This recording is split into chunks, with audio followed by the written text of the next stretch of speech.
बिस्मिल्लाहिर्रहमानिर्रहीम। अस्सलाम वालेकुम। मेरा नाम डॉक्टर अब्दुल अज़ीज़ हसन है।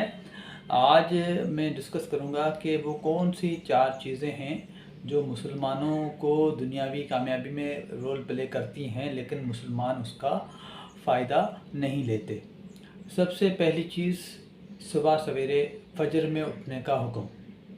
ठीक है, दुनिया में जितने भी कामयाब तरीन लोग हैं उनकी अगर आप रूटीन देखें तो उनकी रूटीन ये है कि सुबह सवेरे उठते हैं और रात को सवेरे जो सो जाते हैं। लाजमी बात है, जो बंदा सुबह सवेरे उठेगा वो रात को सवेरे ही सोएगा। तो सुबह सवेरे जो फजर में जो हमें उठने का अवल तो जो ना तहज्जुद के अंदर भी उठने का हुक्म है, लेकिन तहज्जुद फ़र्ज़ नहीं की गई ताकि लोगों के लिए जो है ना वो बायस रहमत ना बन जाए या उनके लिए मुश्किल ना हो जाए। इस वजह से उनको जो है ना फजर, वैसे फ़जर का हुक्म भी तकरीबन फ़र्ज़ के करीब करीब है, लेकिन इस्लाम ने जो है ना वो लोगों की आसानी के लिए फजर जो है वो फ़र्ज़ कर दी, लेकिन तहज्जुद को फ़र्ज़ नहीं किया गया।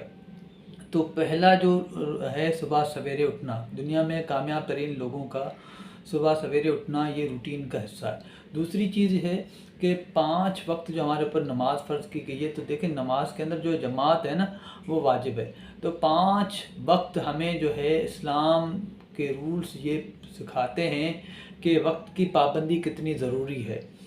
और हम नमाज भी पढ़ते हैं और हम ये फॉलो भी करते हैं टाइमिंग को, लेकिन हमारी रूटीन के अंदर जो हमारी रियल लाइफ है उसके अंदर जो ऑफिस हैं, बाकी मामलात हैं, उसमें हम टाइमिंग को फॉलो नहीं कर रहे होते। हालांकि हमारी आदत बन रही होती है बचपन से। 7-8 साल के बच्चे को नमाज़ पढ़ने का हुक्म है, तो बचपन से हमारी एक आदत बनाई जाती है सुबह सवेरे उठने की और 5 वक्त पाबंदी के साथ, टाइमिंग के साथ, टाइम को फॉलो करते हुए नमाज़ पढ़ने की, लेकिन हम फ़ायदा नहीं उठाते दुनियावी ज़िंदगी में उसका।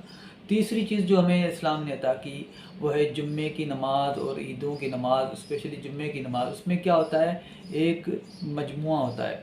उसमें क्या होता है, लोग मिलते हैं, एक सोशलाइजेशन का कॉन्सेप्ट है।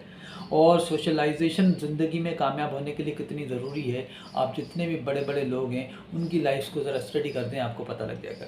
इस्लाम ने हमें तीसरा बेनिफिट दिया कि जुम्मे की नमाज़ में और ईदों की नमाज़ में हम सारे मजमुआ, बहुत सारे लोग आपस में मिलते हैं, तो वो भी हम उसका भी एडवांटेज नहीं ले रहे।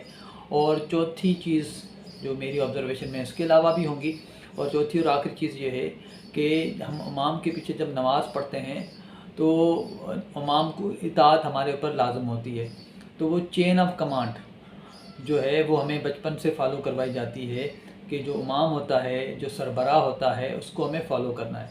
चाहे वो घर के अंदर हो, चाहे वो हुकूमत का हो, चाहे वो किसी इदारे का बॉस हो, चाहे XYZ आपका उस्ताद हो, XYZ जितने भी हैं, सरबराह को फ़ॉलो करना है। तो ये 4 चीज़ें मुसलमानों को अल्हम्दुलिल्लाह मज़हब में एक बचपन से एक तरबियत के अंदर शामिल है, लेकिन दुनियावी लाइफ के अंदर हम उसका फ़ायदा नहीं लेते। उम्मीद है कि ये वीडियो सुनने के बाद आप इन चीज़ों के ऊपर फोकस करेंगे और उसके ऊपर अमल करने की कोशिश करेंगे। Thank you very much.